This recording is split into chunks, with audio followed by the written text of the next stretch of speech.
హల్లెలూయా. చదవండి ఎవరైనా. యెహోవా ఉత్తముడు, శ్రమ దినమందు ఆయన ఆశ్రయ దుర్గము, తన యందు నమ్మిక ఉంచు వారిని ఆయన ఎరుగును. దేవుడు ఈ మాటలు మన వినికిడులు ఈరోజు దీవించును గాక.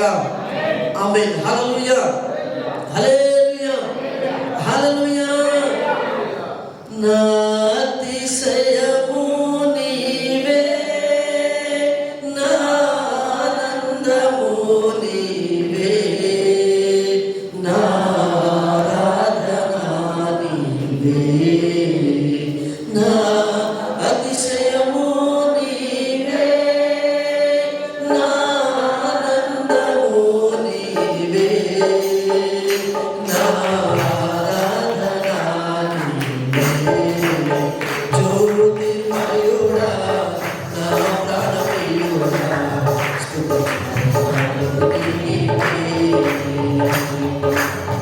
జ్యోతిర్మయుడా, నా ప్రాణప్రియుడా, స్తుతించును నీవే. ఆత్మలో ఆనందముగా అతిశయము నీవే, ఆనందము నీవే, నా ఆరాధన నీవే, నా అతిశయము నీవే, నా ఆనందము నీవే, నా ఆరాధన నీవే. హల్లెలూయా, హల్లెలూయా. సంతోషంగా చెప్తామా? హల్లెలూయా. దేవుని బిడ్డలారా, భూమి మీద బ్రతికిన కొన్నాళ్ళు దేవుడు ఉత్తముడని, దేవుడు మంచివాడని ఈరోజు ఈ స్థలంలో మనం కూర్చున్నాం. పరిశుద్ధ గ్రంథంలో ఇదే మాట రాయబడుతూ ఉంది. యెహోవా ఉత్తముడు, ఇతను మంచివాడు. యెహోవా ఎలాంటి వాడంట? ఉత్తముడు, గొప్పవాడు. కీర్తన గ్రంథంలో పరిశుద్ధ మాటలు ఇలాగ రాయబడి ఉన్నాయి. యెహోవా ఉత్తముడని, ఏంటంట? యెహోవా ఉత్తముడని రుచి చూసి తెలుసుకోండి. మీరు నెక్స్ట్లోకి వెళ్తే, లూలుకి వెళ్తే, ఏ చెక్ కరో, ఏ టేస్ట్ కరో, ఏ కైసా ఇది ఎలా ఉంది టేస్ట్ చేయండి. తర్వాత బాగుంటే తీసుకోండి. అది మంచిది అయితేనే టేస్ట్ చేయమంటారు ఎవరైనా. మంచిది కాకపోతే టేస్ట్ చేయమని ఎవరు చెప్పరు. అంటే దేవుడు ఎంత ఖచ్చితమైన వాడో, యేసయ్య ఎంత గొప్పవాడో ఆయనకు తెలుసు. కాబట్టి పరిశుద్ధ గ్రంథంలో ఆ మాట రాయించాడు. ఏమని?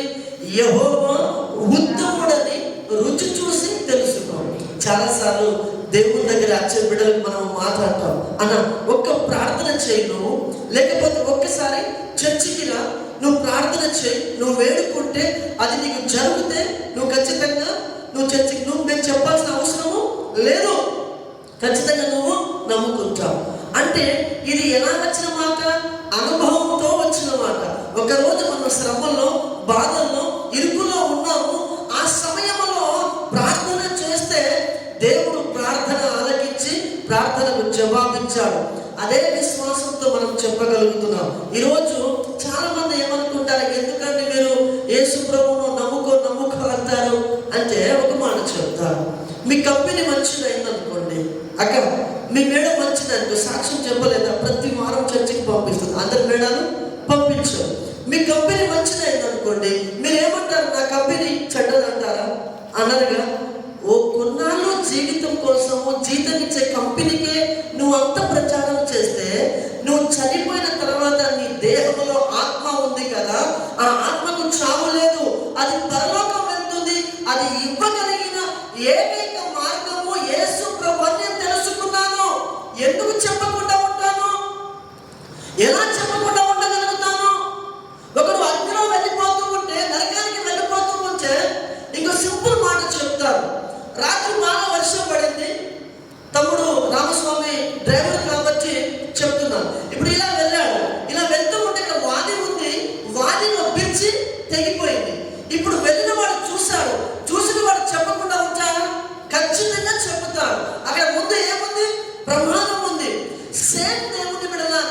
యేసయ్య మంచివాడు కాబట్టి, ఆయన గొప్పవాడు కాబట్టి, మన జీవితంలో గొప్ప మేలు చేశాడు కాబట్టి ప్రపంచం అంతా ఈరోజు యేసయ్య దేవుడని చెప్పుతూ ఉంది. ఎందుకు చెప్పుతామంటే మేలును పొందుకున్న వాడు చెప్పకుండా ఉంటాడా? ఖచ్చితంగా చెప్పుతాడు. అంతేకాదు దేవుని బిడ్డలారా, ఎవరైనా చిన్న హెల్ప్ చేస్తే అన్న థ్యాంక్స్, నీ మేలు నేను మర్చిపోలేదు, నన్ను గుర్తించావు, నేను ఇంతకుముందు ఇదంతా కూడా మీరు చేసింది నాకు కాదు. వాస్తవానికి ఎవరికి చేశారు? అందరం దేవుడికి చేశారు. కానీ మీ అందరికి నేను ఎందుకు థ్యాంక్స్ చెప్పాను? అది ప్రత్యక్షంగా పరోక్షంగా ఏ విధంగా చేసినా ఎవరికి జరిగింది? దేవుడికే మహిమ కలిగింది. నేనే ఇంత థ్యాంక్స్ చెప్తే దేవుడి హృదయంలో మీరు ఎంత గొప్పవారు తెలుసా? నాకు మనిషిని ఒక సేవకునే మీరు మెప్పించగలిగినట్లయితే మీ పరిచర్య ద్వారా దేవుడు ఎంత సంతోషపడతాడో. మీ పాటల ద్వారా, మీ పనుల ద్వారా ఎంతో మంది నిందలు వస్తాయి, అవమానాలు వస్తాయి, దేవుని బిడ్డలారా ఎంతో హేళన జరుగుతుంది. అన్ని సహించుకొని దేవుని పనిలో ముందుకు సాగితే ఎంత గొప్ప విలువ ఉంటుందో తెలుసా? దానికి దేవుడు ఖచ్చితంగా రెట్టింపు ఆశీర్వాదము ఖచ్చితంగా ఇస్తాడు. హల్లెలూయా. అదే విధంగా యేసయ్య ఉత్తముడు కాబట్టి ఈరోజు ప్రపంచం అంతా ఆయన గురించి ప్రకటిస్తూ ఉంది. దాదాపుగా 198 దేశాలు అనుకుంటాను, ఒక 200 దేశాలు అనుకుందాం దొడ్డు లెక్కలో. 200 దేశాల్లో దేవుని బిడ్డలారా ప్రపంచంలో అత్యధికంగా ఆరాధించే దేవుడు ఎవరైనా ఉన్నారు అంటే ఆయన ఎవరు? నజరేయుడైన యేసు మాత్రమే. ప్రపంచంలో అత్యధికంగా అమ్ముడుపోయే గ్రంథం ఉంది, బైబిల్ గ్రంథం మాత్రమే. దేవుని వేరే గ్రంథము కాదు, పరిశుద్ధ గ్రంథం మాత్రమే అమ్ముడుపోతూ ఉంది. ఎందుకు పోతూ ఉంది? వేరే గ్రంథాలు ఎందుకు పోవట్లేదు?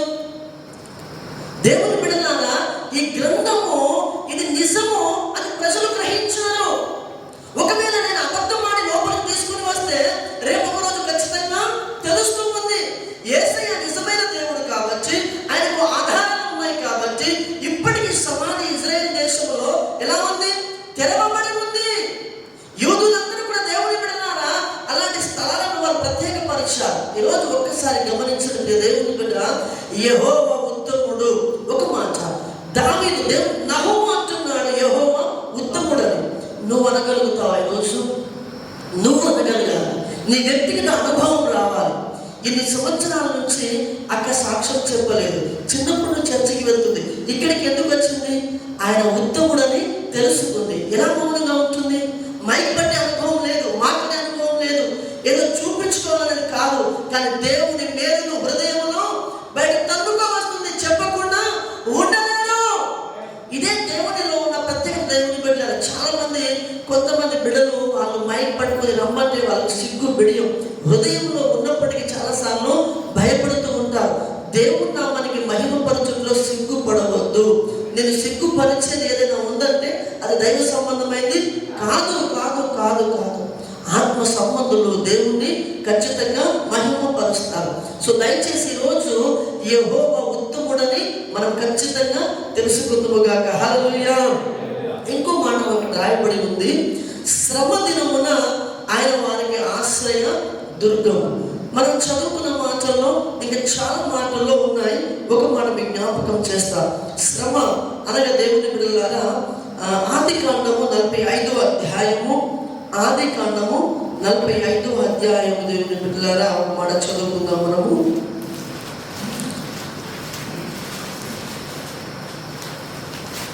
45వ అధ్యాయంలో 5వ మాట చదువుతారా? 4వ వచనం చదువుతారా?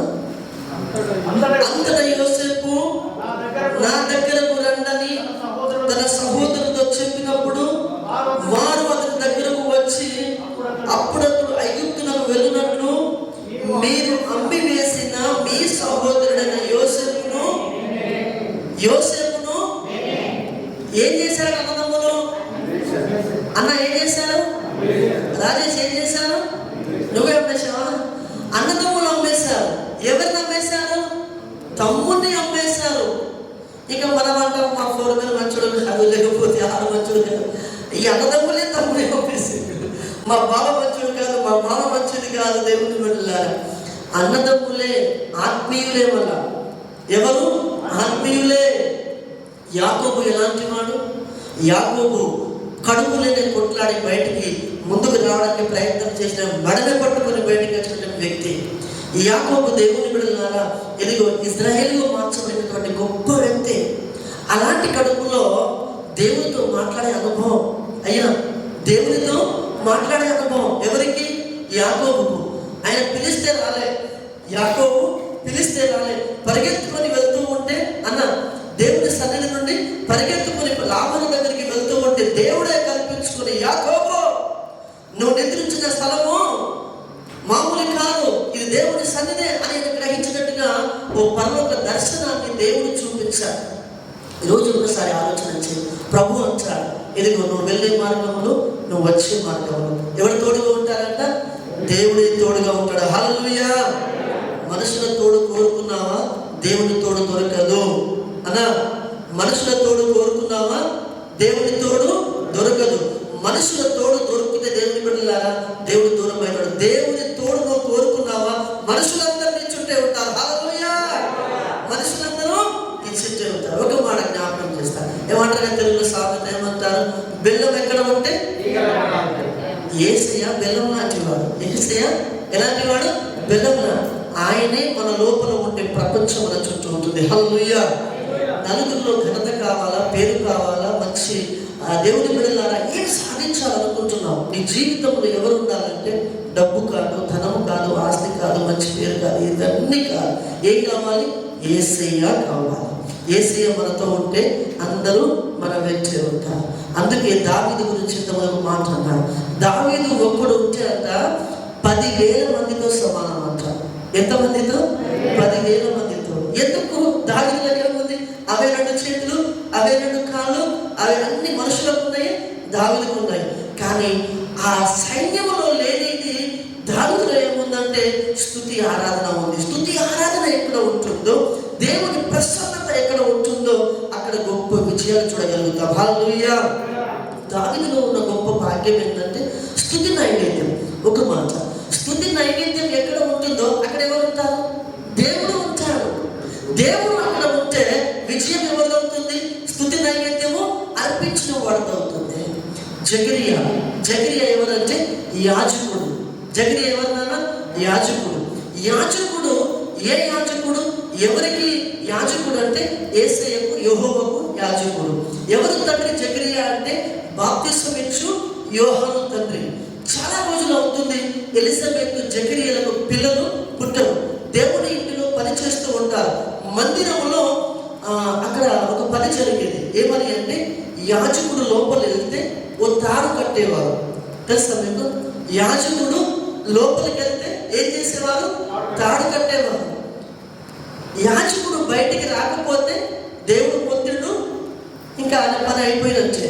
అప్పుడు లోపలికి తీసుకురానికి పోయినా నీ పని కూడా అయిపోయినట్టు. సో దేవుని పని అంటే అంత జాగ్రత్త చేయాలి. అందుకే నేను చాలాసార్లు బిడ్డలకు చెప్తూ ఉంటాను, పాటలు పాడేటప్పుడు కానీ, వాక్యం చెప్పేటప్పుడు కానీ మన ప్రవర్తన ఎలా ఉండాలంటే దీనత్వంతో ఉండాలి. ఎలా ఉండాలి బాబు? దీనత్వంతో ఉండాలి. మైక్ని స్టైల్గా పట్టుకోవద్దు. మైక్ని స్టైల్గా పట్టుకోవద్దు. అక్కడ మన స్టేజ్ల మీద గాయకులు పాట, పల్లెటూరు పాట ఇష్టం వచ్చినట్టుగా మనం పాడవద్దు. మీరు మంచి బిడ్డలు నాకు తెలుసు. అప్పుడు చెప్తున్నాను కొన్ని లోపాలు ఉంటే మనం సరి చేసుకోవాలి. నిలబడే తత్వం, నడిచే విధానం ఎలా ఉండాలి అంటే భయముతో ఉండాలి. దేవదూతలే భయపడుతున్నాయంట. దేవదూతలే భయపడుతున్నాయి. ఎలా భయపడుతున్నాయి తెలుసా? 2 రెక్కలతో ఒళ్ళంతా కప్పుకున్నాయంట. 2 రెక్కలతో ఎగురుతున్నాయంట.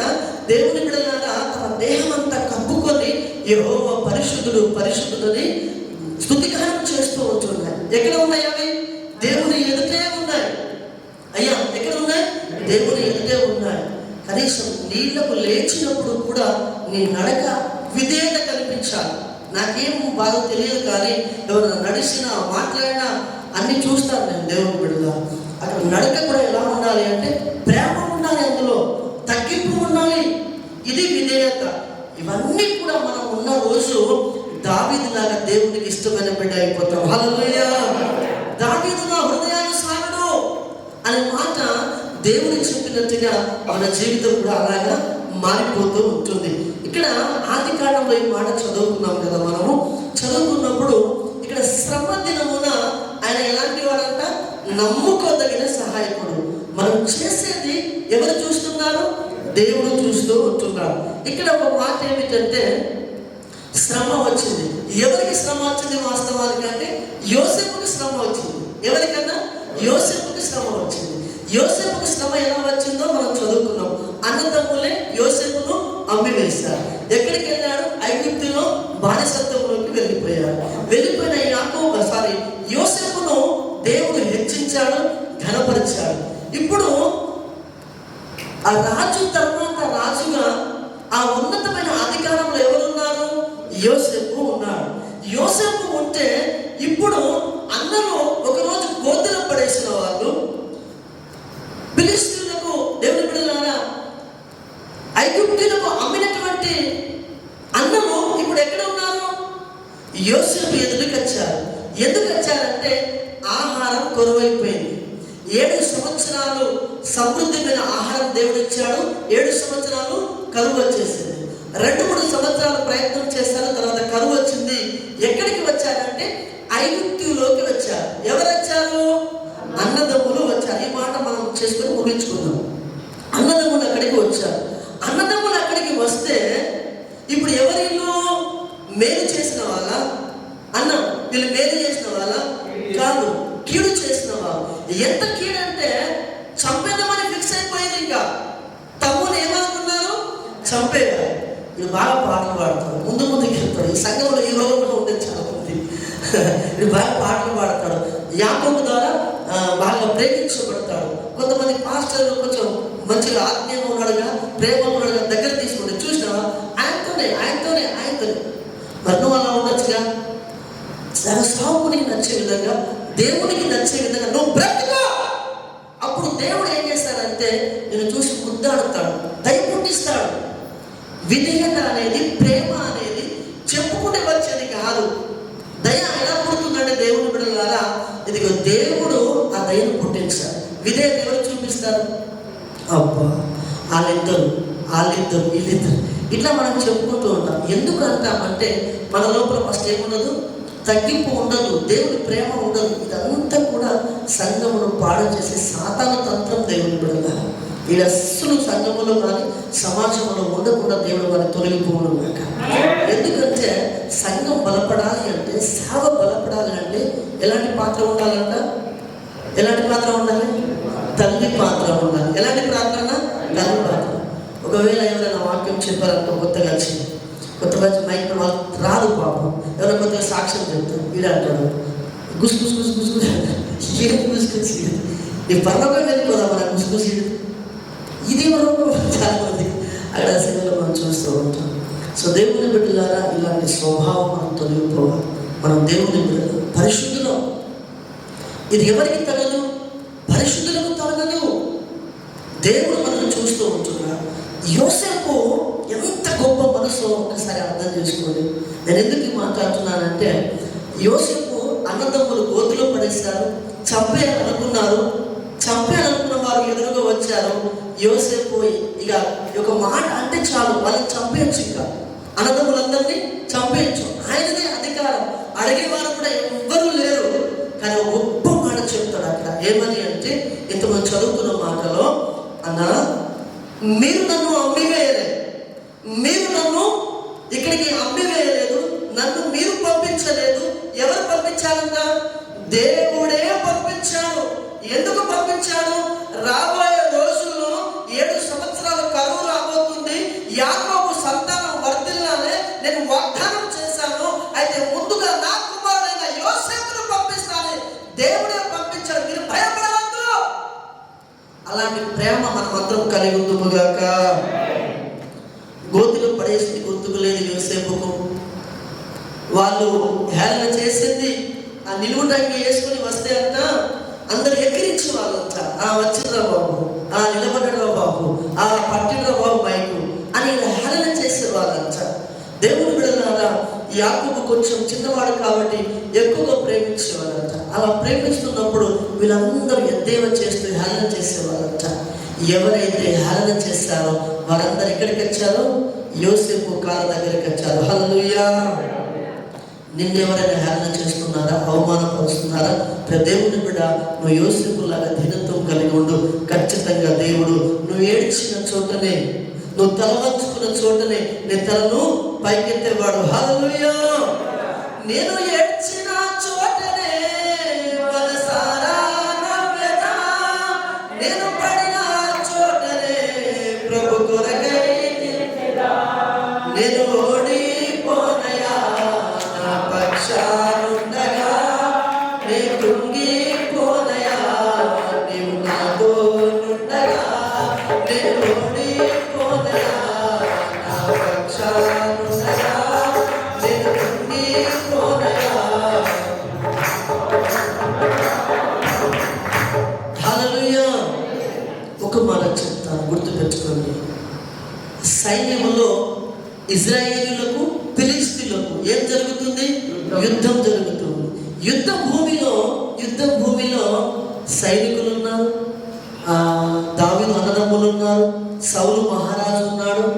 ఫిలిష్తీయులు అన్యులు, దేవుని బిడ్డలు కాదు. వీళ్ళెవరు? దేవుని బిడ్డలు. వాళ్ళ తరువాత వాళ్ళు పారిపోవాలి. కానీ ఒక్క గొలియాతు ముందు నిలబడగానే అమ్మో అని భయపడిపోతున్నారు. అమ్మో అని భయపడిపోతున్నారు. ఖడ్గాలు ఉన్నాయి, బల్లెం ఉంది, సైన్య బలం ఉంది, అన్నీ ఉన్నాయి. కానీ అసలు లేదు. ఏంటిది? గుండె బలము లేదు. హల్లెలూయా. అందుకే దినవృత్తాంతం గ్రంథంలో మాట్లాడుతుంది, మీరు జడియొద్దు, మీరు భయపడవద్దు, మీ విశ్వాసాన్ని పోగొట్టుకోవద్దు. మీటింగ్ విషయంలో కూడా అదే విశ్వాసం ఉంచాం మనం అందరం కూడా. ఏమీ లేదు, కానీ మీటింగు దేవుడు జరిగిస్తాడు. హల్లెలూయా. ఏమీ లేదు, నిజంగా ఏమీ లేదు. ఆ సహకరించే బిడ్డలు కూడా చాలా వారికి వీలు కాలేదు కాబట్టి ఆలస్యంగా సహకరించినప్పటికీ దేవుని పని మాత్రం ఎక్కడ ఆగిపోలేదు. హల్లెలూయా. సో దావీదు దేవుని బిడ్డలు చూడండి, వీళ్ళందరూ యుద్ధ భూమిలో ఉన్నారు, కానీ వాళ్ళందరిలో లేనిది దావీదులో ఉన్నది ఏంటంటే ఇతను దేవుని సంబంధి. ఇతనేంటి? దేవుని సంబంధి. రాజు మీద ఆనుకోలేదు, సైన్యం మీద ఆనుకోలేదు, ఖడ్గాల మీద ఆనుకోలేదు. ఎవరి మీద ఆనుకున్నాడు? యేసయ్య మీద ఆనుకున్నాడు. గొలియాతు అంటాడు, నన్ను కుక్క పిల్ల అనుకుంటున్నావా? ఏంటంట? నన్ను కుక్క పిల్ల అనుకుంటున్నావా? బడిసి రాళ్ళు పట్టుకొని వస్తున్నావు నా మీదకి, నిన్ను ఒక చేతితో పిసికి నా తొడంతా లేవనట్టు మాట్లాడుతున్న దేవుని బిడ్డ. అప్పుడు దావీదు అంటాడు, యెహోవా సున్నతి లేని ఫిలిష్తీయుడు జీవముల దేవుని సంఘాన్ని తిరస్కరించుటకు. ఈ మాట మీకు అర్థమైందా? జీవము గల దేవుణ్ణి తిరస్కరించుటకు అంటే ఈ సైన్యాన్ని, ఈ రాజును వీడు నిలబడి ఎదురు తిరుగుతున్నాడంటే ఏం చేస్తున్నాడు? తిరస్కరిస్తున్నాడు. నువ్వు ఎంత అన్నట్టు మాట్లాడుతున్నాడు. వీళ్ళెవరు? జీవము గల దేవుని సైన్యం. చాలాసార్లు మనం కూడా పొరపాటుగా సేవకుడని చూడడం, ఆత్మీయుడని చూడడం, దేవుని బిడ్డలారా చాలాసార్లు వల్గర్గా మాట్లాడుతూ ఉన్నాం. దయచేసి ఎక్కడ ఉన్నా మనము ఇంతకుముందు వాక్యంలో విన్నాం సౌలు గురించి, దావీదు గురించి. సౌలు దొరికిస్తాడు, ఒక్క పోటు పొడిస్తే అయిపోతుంది, దొరికిపోయాడు. కానీ ఎలాంటట? యెహోవా చేత అభిషేకం పొందినవాడు. మనం మాట మీరు శాపగ్రస్తులు అవ్వద్దు, మనము శాపగ్రస్తులము కావద్దు, ఎవరి గురించి తప్పుగా మాట్లాడవద్దు. భూమి మీద బ్రతికిన రోజులు వీలైతే ఏం చేయాలి? మేలే చేతుము గాక. హల్లెలూయా. చేతన కాలేదా దూరంగా ఉండదు, చేత కాలేదా దూరంగా. ఎవరికి మన నోట్లోకి వెళ్ళి మన సాక్ష్యం చెప్పాడుగా దూషణ మాట ఎప్పుడు రావద్దు. అలాంటి మనసు దేవుడు తెచ్చుగాక. అయితే దావీదు యెహోవా జీవము తోడు, నేను నిన్ను చంపివేస్తాను, యెహోవా పేరిట నీ మీద యుద్ధం చేస్తాను. మనం ఏదైనా సాధించాలా, సక్సెస్ కావాలా, మన జ్ఞానం, మన టాలెంట్, మన తెలివి కాదు. ఎవరి పేరిట పోవాలి? దేవుని పేరిట మాత్రమే పోవాలి. ఇంకో బాధకరమైన విషయం ఏంటంటే అన్నీ కోల్పోయినప్పుడే దేవుని దగ్గరికి వస్తాం. ఆ స్థితి రాకముందే అన్నీ బాగున్నప్పుడే దేవుని దగ్గర వచ్చును గాక. దావీదు అదే ప్రేమతో ముందుకు వెళ్తాడు. గొలియాతును ఒక్క రాయితో చంపేస్తాడు. హల్లెలూయా. నీ ముందు ఉన్న శత్రువు, నీ ముందు ఉన్న బలము, నీ ముందు ఉన్న వాట్ఎవర్, అది ఎలాంటి ఆర్థిక సమస్యల, కుటుంబ సమస్యల, దేవుని బిడ్డలారా ఏమున్నాయో నీ ప్రభుకు బాగా తెలుసు. నీకు తెలుసు, నువ్వు వెళ్తున్న మార్గం ఆయనకు బాగా తెలుసు. నేను ఆయన చూస్తూ ఉన్నాడు. అయితే ఒకటి ఏంటంటే, నువ్వు దావీదులాగా ఆయన మీద ఆనుకోవాలి. చాలాసార్లు మా తమ్ముడు ఉన్నాడు, మా అన్న ఉన్నాడు, నాకు డబ్బు ఉంది, అది ఇది చాలాసార్లు ఇలా ఆధారపడతాను. నా జీవితంలో గొప్ప సాక్ష్యం ఇప్పుడిప్పుడే నేను బాగా ఆనుకునేవాడిని. నేను ఒక మనిషి మీద బాగా ఆనుకునేవాడిని. విచారించవలసిన స్థలం ఎక్కడ? దేవుని దగ్గర. కానీ నేనేమైపోయినా మనసు దగ్గర విచారించడం ప్రారంభించిన. దేవుడు ఆ వ్యక్తిని దూరం చేసేసాడు. సో ఎప్పుడైతే మనం దేవుని కంటే ఎక్కువగా ప్రేమిస్తామో, దేవుని కంటే ఎక్కువ ఇష్టపడతామో, అది భార్య అయినా, భర్త అయినా, తల్లి అయినా, తండ్రి అయినా మన దగ్గర ఉండదు.